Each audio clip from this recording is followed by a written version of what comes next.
My name is Victor Tiffany. I'm with Revolt Against Plutocracy, and this is a short message to progressive media personalities. I'm going to share my screen here so I can show you exactly what it is I'm going to try to convey. So here we have a poll conducted in 2017 of Bernie Sanders supporters, people who voted for Bernie in the primaries. What did they do in the general election?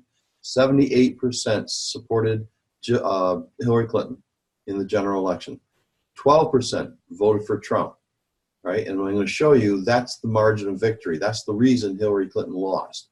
These Bernie or Trumpers. They're not Bernie or busters. There's no organization supporting this. There's no website explaining Bernie or Trump. They just did it for a variety of reasons. 8% voted for a third-party candidate. That would be mostly Jill Stein. That was the Bernie or bust option. This 2 or 3%, whatever it is over here, people who didn't vote at all, they probably thought they were Bernie or bust because the progressive media kept defining or bust as staying home, and it never was. Let me show greater detail down here exactly how the Bernie or Trumpers caused Hillary Clinton. This is the margin of victory for Trump in these 3 states, right? And this is the estimated number of Berners who voted for Trump in those 3 states. You can see clearly that they were responsible for Hillary Clinton's victory. The Bernie or busters, if we could have plotted it, would go right across here for Michigan. That's the increased number of votes Jill Stein got between 2012 and 2016. Again here in Wisconsin, but in Pennsylvania, including the write-in votes where they counted them, we fell short of claiming responsibility for Clinton's defeat. It would have come right across here somewhere. So Bernie or bust did not claim responsibility and could not for this, as we point out on page 184 of our book.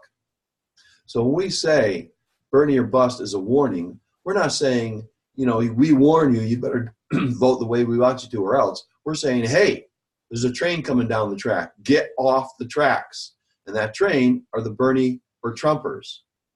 And that if you don't get off the tracks, that means voting, nominating Bernie Sanders. So here's a more recent poll. According to the Washington Examiner, a right-wing website, they claim Bernie bust is the rallying cry. No, these are Bernie or Trumpers, and they're not Bernie or busters at all. But 26% of those who support Sanders will support Trump over Elizabeth Warren in the general election next year.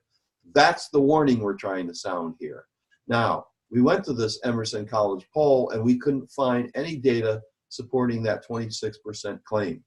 So we did conduct our own poll on Facebook. This is just Facebook Berners and Facebook progressives. We stayed away from Bernie or bust groups and Bernie or bust pages and asked, if Bernie Sanders is not the nominee, what will you do? Vote blue or not blue? 2.4 thousand people voted.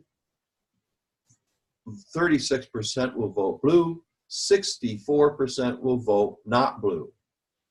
This is what we're trying to convey. This warning is to Democrats. And you're not going to read this in the Washington Post. You're not going to read it in the New York Times. You're not going to hear it on MSNBC, certainly not, or CNN. They're not going to convey this because there's a consensus to block Bernie from getting this nomination. You have to convey this. You have to convey that only Bernie Sanders is going to get the support of these Bernie or Trumpers, these people who helped defeat Hillary Clinton in 2016. They're back, obviously. If you don't convey this, you're actually going to contribute to the re-election of Donald Trump. So please share this with your viewers. Let them know and make sure they share that information with other Democrats. If Bernie Sanders is not the nominee, Donald Trump will be reelected. That's what we meant in the Newsweek article at the very end when we said Bernie or bust is a foregone conclusion. We know it this time. Last time, we didn't even think it was a prediction. This time, we know. If Bernie Sanders is not the nominee, Donald Trump will be reelected. That's just what the data is saying, and has to do more with the Bernie or Trumpers than the Bernie or busters. Thank you.